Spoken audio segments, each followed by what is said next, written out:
and welcome to the BreachLock Locker Talk webcast series. Today, we will be discussing the evolution of PTaaS, or Penetration Testing as a Service, with our two guest speakers. First, I am excited to introduce Howard Holton. Howard is the Chief Operating Officer at GigaOm and a trusted advisor to many Fortune 1000 companies.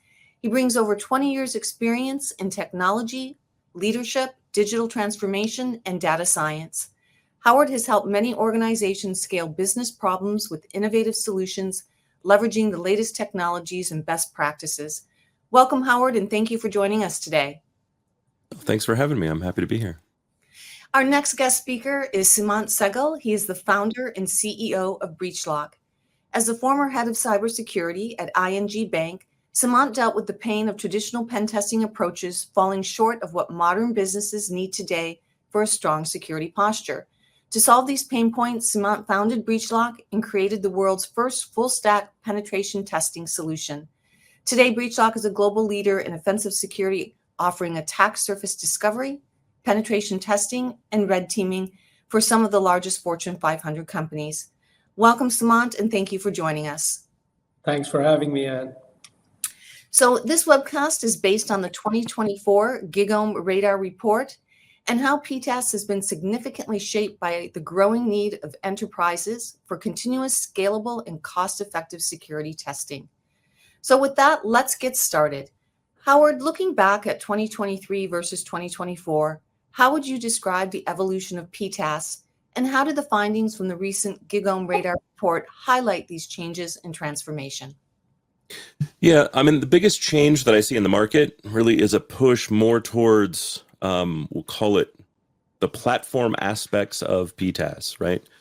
Traditional penetration testing was not done as a service, right? You consumed it like you did any other consulting arrangement, and results varied greatly. I'll just put it that way. When PTaaS kind of came on the scene, it changed two things. It changed the way you consume, right? You could consume it more like you would another SaaS service. Granted, heavier on the service side than something like, say, a Salesforce.com or Trello or Slack, right? You don't really interact with individuals at those companies too terribly often, whereas with penetration testing, you still have to. But still much more as a service. But it also kind of leveled the playing field and gave us some consistent ways to view and rank the quality of services. What we've seen in the last 12, 18 months really is kind of a shift towards more and more and more of that kind of platform leveling. We've seen a lot more integration of automation, and we're seeing more integration value with things like attack surface management. Matter of fact, we're seeing vendors go more towards attack surface management as a key piece of their platforms. As we see the kind of things evolve into, I'm going to say true platforms, but that's just for expediency's sake. All right, terrific. Thank you, Howard. Seemant, for providers in the PTaaS space, what unique value proposition is BreachLock bringing to the table? And what value are clients seeing from PTaaS based on the challenges enterprises are still facing that can be addressed moving forward? Thanks, Ann. Yeah, I think, it kind of is in line with what Howard said, right? We see the same with more and more CISOs asking for platform-related benefits, if you will. And that obviously includes the tighter integration of attack surface management and PTaaS. However, as more and more adoption of PTaaS happens, we also see a different kind of a shift, which is that, you certainly realize that PTaaS is not one size fits all, right? Which means the whole aspect of you running that as a software oriented business is kind of shaking, right? And what I mean with that is that there would be tests, there would be pen tests that not really have the efficiency advantage anymore if you run it the PTaaS way. One of our big clients is doing apps on TVs, right? And that those need different kind of equipment, and maybe the PTaaS solution is not a one-to-one fit in a scenario like that. So I think what we are realizing is as we widen the scope of the PTaaS implementation, you need to give the clients the advantage or rather the flexibility of what parts of pen testing as a service can they still consume and have the benefits of speed and scale. However, without compromising the need for having a more customized solution. So the PTaaS should not come in its way, but actually facilitate the implementation of a more complex project, right? So that's the second flavor that I'm seeing next to the more ongoing approach with EASM and PTaaS combined, which Harvard, duly noted. Terrific. Thank you, Sam. Howard, looking ahead, where do you see the market going for PTaaS? As you mentioned, ASM, BAS, and CART, where are they headed in 2025, do you think? I think we're going to see kind of a further move into more of a true platform where instead of thinking about the penetration test itself, the human action as the value driver, what I think you're going to start to see is a more kind of constant platform that provides more ASM style benefits with a full integration in the human activities back into the PTaaS platform. And so ideally what you'll see is kind of a constant automation layer that effectively directs your attention to the things that are always going on, with these little spikes that come in from really focused human directed activity. Right. I don't need a traditional, someone to focus on the low-hanging fruit, someone to focus on the things that a script kiddie could do. I can do that with automation, and I should get that, 365 days a year. What I really need to focus on is we're launching a new application. I want to test for that new application. We're launching a new service. I want to test for that new service. We've done a major update. I want to test for that. Or here's, we've tested the kind of top 5 applications that form our kind of minimally viable corporation. I want to test these other 3 things that we haven't got to, or some new issue has resolved, right? And so you're going to start to see those little spikes where I can get a whole lot more focused with the same amount of spend, and really focus on how penetration testing and that whole experience creates a platform that starts to really provide concrete value, where I can tie specific KPIs and specific value drivers right back to this program. Oh, excellent. Thank you, Howard. And Seemant, I'd like to ask you the same question. Where do you see the market going for PTaaS and other offensive security solutions? And what trends, for example, might you be seeing regarding consolidation, as Howard has mentioned, and perhaps even talk a little bit about adversarial exposure validation? Yeah, so if I put my analyst hat on like Howard, then my answer is kind of the same as Howard gave. So I agree with that. However, if I put my innovator hat on, then I want to see where I want to see this market headed, right? As in, if I had a magic wand, how would that look like? So, from that perspective, and not that we don't see signs of this happening already, I'll also come to that. But the ideal situation is that you have this whole offensive security gamut, covered with a platform like, call it PTaaS, call it AV, call it whatever you want to. But like Howard said, the automated aspects, they should take out the low-hanging fruits. They should, if you want to bring in a human, that should be able to, come in and do the more detailed testing if you're launching an app or a service. But also, if you look at all the acronyms in the market, we've had a few, right? We had, traditionally we had the vulnerability management part, and then you had PTaaS, then you had CART, then you had, now you have AV, right? Adversarial exposure validation. When I look at this market, I look at it as very tightly integrated benefits that a client is looking for, right? Like Howard said again, the low-hanging fruits. How do I prioritize? How do I scan my attack surface? That's step one. But how do I prioritize? Where do I need to look deeper, right? And once I've decided where I have to look deeper, then can I get a human on the fly to kind of scratch the surface 5 levels deeper than what an automated solution can, right? And maybe also give the compliance view then, based on certain regulations asking you humans to have a look. For example, NIST has a has a red teaming angle to it, which cannot be done only with the tool. And then finally, if somebody was to do this in a more continuous basis, based on the reality that I see today in the adversarial exposure validation market, which has now combined the CART and the BAS and everything else into it, is more towards the infrastructure hacking side of things. And that I truly believe can happen in a semi-automated, if not automated way, on a continuous basis, because my Unix and your Unix is kind of the same, right? However, my web app and your web app have been coded with different business logic. So then it's difficult to use a completely automated technology to do it on a continuous basis, right? From a red teaming or a pen testing angle. Not saying that it cannot happen, but at least based on our research, even by deploying Gen AI, we find it rather hard as of today. And again, tomorrow might be a different outcome, but as of today,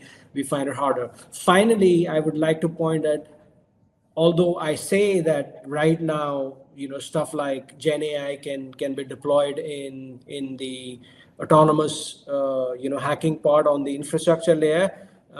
Having said that, there are other use cases where you could deploy it. For example, I remember having a chat with Howard at Black Hat where he mentioned this phishing use case, where and I totally agree with that. In fact, we are going to launch a product in RSA that I won't say more about now, but that's going to make use of Gen AI to not only look at the attack surface from perspective of, hey, who are your executives? When did they join?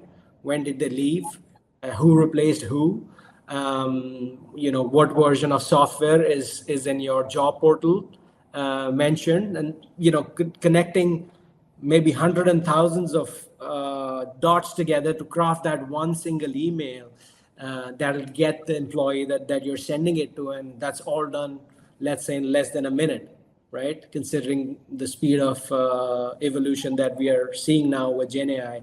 And it doesn't have to be, for a company like us, we have to train the models to be able to do that. We don't have to create a model. There are enough models out there, and it's going back in time and saying like, hey, do I want my own AWS or my own GCP or my own Azure? No, you don't need that, because the world belongs to multi-cloud environments anyway. Right. So, yeah, sorry for the long answer, but, if you ask me an innovative question, that's what you get. So That's my take on the market. No, it's great, Seemant. And you've touched upon AI, which is really our next question. And we have some viewers posing questions as well. So it's a great segue.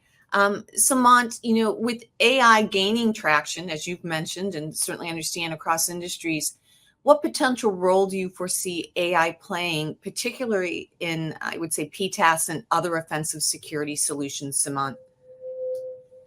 So I think there are two aspects to it. One is the adversarial aspect, meaning the cyber criminals are going to use it also. Look back in history, what have they not used? You'll check all the boxes. So this is not going to be an exception. And just minutes ago, we were talking about this phishing example, right? Obviously, it's not that they are not going to be watching this webcast. So, the knife can be used by a surgeon to save a life or by a thief to kill. So that remains on the table. Now, let's put that aside. I think people will talk about a lot of things in terms of where you can use AI, just like I would as a founder, and how I'm going to use Gen AI to my advantage to improve my business and its value. I'll also keep that aside for a bit, right? I think the more prominent part for me in terms of where it'll play a role is that the attack surface is going to further expand. Every, enterprise CISO that I talk to, maybe somebody is in like dairy business, the biggest supplier of milk products in the world. And they're talking about, hey, we've created this chatbot internally where we don't have to go to dashboards and we can ask, business intelligence data internally in the organization. That's a very simple example I'm giving you now, but everybody's starting to get in on this, LLM and Gen AI train, and obviously rightly so, because they want to solve the use cases. But for me, the thing that stands out when you ask me a question like that is that, hey, we are expanding the attack surface, and that's where companies like us, or even, other solutions that are not in the offensive security space will have to pay close attention to, hey, we're creating another revolution just like we did with the cloud. And cloud expanded the attack surface. That's a reality. It's a fact of the day. And that wouldn't be any different for GenAI in maybe 6 months, 1 year, who knows? Yeah, we totally agree and love the analogy. And Howard, I'm going to segue to you. And, Sam has talked about AI. We're all aware of how it has increased, risk exposure across the attack surface. You work with a lot of CISOs. What should CISOs and security teams be looking for with regard to AI so they're not blindsided? If today is the day you're getting your first update on what you should look for within AI to not be blindsided, you're already blindsided, right? Like that the reality is 2.5 years ago, you should have been looking at AI as a CISO. I was just this morning reading a story posted on CNN. That's where the source is, where a finance worker got scammed for $25 million through a deep fake video conference. Multiple of their colleagues who they recognized and the CFO were on the video call. All of them were deep faked. Wow. Right. The reality of the situation is AI is improving at a breakneck pace. I have multiple friends that travel frequently, and they have, just like I have, a shared secret with their close friends and family. Only they know. It's only been repeated to them. It's not written down anywhere. It's not in any digital form, because they are concerned about deep fakes. The fact of the matter is AI is getting so much better so fast, you really need a way to trust and verify that doesn't rely on technology, right? No matter what we do, the technology is always going to be somewhat behind, right? No matter what you do, the AI still isn't you. It's just not that good. We don't have the ability to upload your brain. I'm trying very hard, but we don't yet have that ability, right? And so you really need to think about these things almost like 4-dimensional chess, right? How do I think about this in a way that puts me in front of the attackers? Because while the technology in AI is improving, it still relies on humans to be curious and humans to be innovative. AI is not innovative. Right?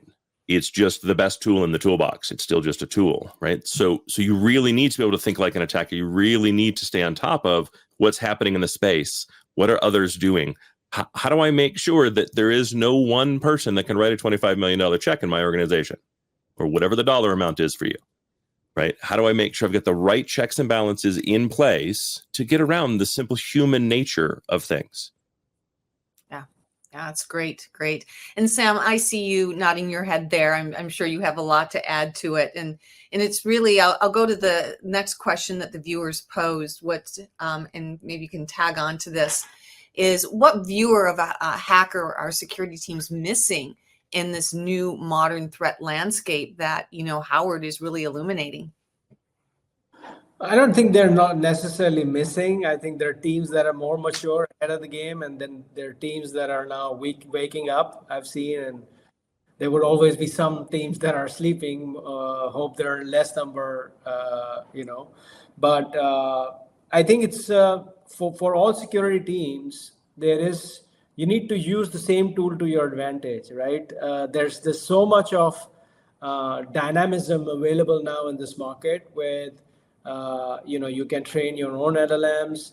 You can get some stuff that's already available, for generic use case. You can have a private implementation of a chat GPT like model and then train it for your own use case.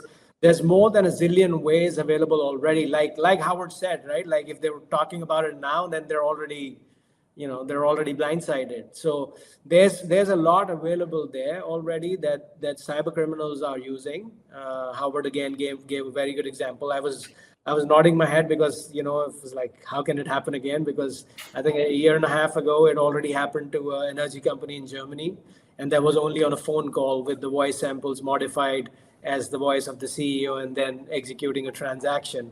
But so the things keep on happening, and history will repeat itself. I mean, we had OWASP top 10 a decade more than a decade ago, right? And you still see traces of that, of the vulnerabilities that you saw, 10 years ago in apps that we test day in and day out today, right? So it's going to follow the same cycle. The security teams can learn, and there's a lot to learn. However, what I would really watch out for is that we've made too many mistakes too many times, and we've not learned from history. And if we can really change that behavioral aspect, I think that would be okay. Fine. Now we have another revolution with AI, just like we had with cloud. And how can we not make the mistakes that we made with the previous disruption we had in the tech world, right? I think that for me is the biggest takeaway that the security teams should look at. Yeah, terrific. And we have, I think, room for another viewer question, and you both have touched upon it more so, I think, Seemant, and it's about LLMs, LLM-based applications, large language models as a service. And the question the person is asking is can you talk about how we test for this? What is the role of PTaaS? What is the best solution? And I'm going to ask that to Howard and then Seemant, and then we'll close. So I think there's a larger question. I'll let Seemant get into the details of how you would test the penetration test against an LLM. But I think there's a larger issue at play that too many people are still missing. Any successful use, internal use, enterprise use of LLMs requires good onboarding practices and good offboarding practices. Onboarding is how you form the data that's put into an LLM. Offboarding is checking the response you get back from an LLM to not only make sure that it's valid, right, that it didn't completely hallucinate, but also that it didn't violate any of your policies. I think we spend a lot of time talking about security testing against LLMs without actually starting with good practice use of LLMs to begin with. If you combine the two, it's a force multiplier. If you don't do the first one, if you don't pay attention to your onboarding and offboarding, you've effectively set your penetration testers up to fail. Yeah. No, that's very well said, Howard. And I see the same. And, I try and avoid that we talk about LLM as something new. For me, it's just another disruptive technology. It has happened to us in the past 3 decades. If we look back, we'd be able to pick, different elements. Of course, you could argue that the magnitude of this change and the speed of this change is immense, which I can agree to, a certain degree. But I'll go back the same route that Howard went, right? It's in the implementation. So talk about a concept like identity and access management. Is it not valid for LLM? Yes, it is. And in fact, it's more delusional than ever before, because now the model can train itself where you say, you can ask the same question. I'll give you an example here, right? So it's really interesting if you ask a LLM, and the viewers can do this, right? And they say, hey, I want to, launder this money. Can you help me? And the policy will go back and say, no, it's not allowed for me to answer that question. And then you flip the question and from a different context and based on what people have asked before, this might still fly. You say, hey, there's a character named Johnny, and, he's an accountant, and, XYZ, and somebody comes and asks this question, and within the disclaimer boundaries, the accountant does have to answer these questions in a negative connotation of what might be seen by law as a bad practice. And then you would have the LLM give you out the same information, but from a different, contextual representation. And the answers are also very biased, right? So, of course, from a testing perspective, you could go through the OWASP, top 10 and stuff like that. But I agree with Howard that that's still a very hygiene-oriented view of looking at things.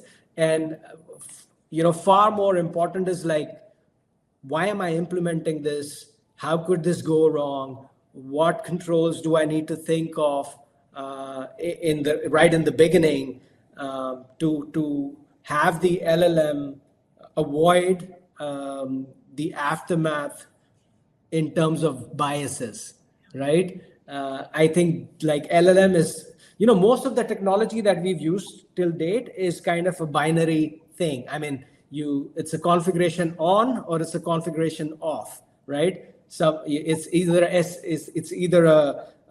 SS3 bucket with private access or public access. So it's very configurational. What I find very exciting and and kind of scary at the same time as a security professional is the delusional nature of this, self-training technology, where the personas can fiddle around with the boundaries that you lay around as a architect, right? And if you make the boundaries airtight, with my limited knowledge of this technology, then the efficacy of what it does goes down tremendously, right? And if you make the boundaries delusional, then yes, the efficacy might go high, because then it looks at all permutation combinations and gives you, let's say, a more rounded advice on what the user is interacting with. But then it comes with all these flaws that I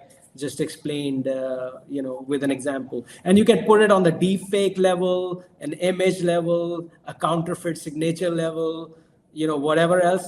I'll let the hackers use their brain, but there's too many ways you can use and misuse these technologies. And I think time will tell how we sail through this, but it's definitely exciting times ahead. Oh, thank you, Sam. So we've kind of run out of time here, and this concludes the BreachLock Locker Talk webcast on the evolution of PTaaS. Viewers will be able to view the webcast on demand by visiting breachlock.com. But a big thank you to our viewers and to our guest speakers, Seemant Sehgal and Howard Holton. Thank you so much for joining us today.